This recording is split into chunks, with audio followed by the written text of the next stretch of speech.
botoks muolajasini bajaramiz.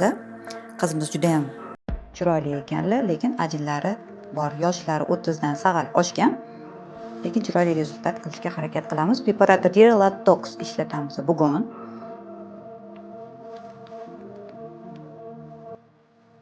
Qizimizga bugun botoks protsedurasini aynan bularga mos tochkalarni qilib chiqdik. Chunki ajinlar hammada har xil bo'ladi. Qaranglar.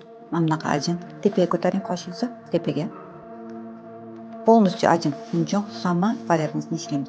Bu yerda ham hammada har xil bo'ladi, tochkalar ham har xil bo'ladi. Bir xil tochka qo'ymaslikka harakat qilish kerak.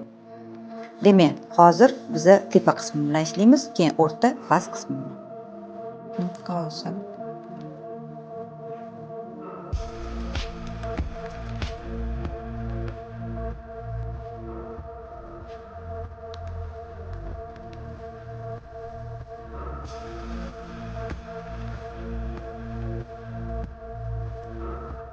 Botoks muolajasini bajarib oldik. Xudo xohlasa 2 haftadan keyin zo'r rezultat bo'ladi, yuz yosharadi va ajinlar ketadi.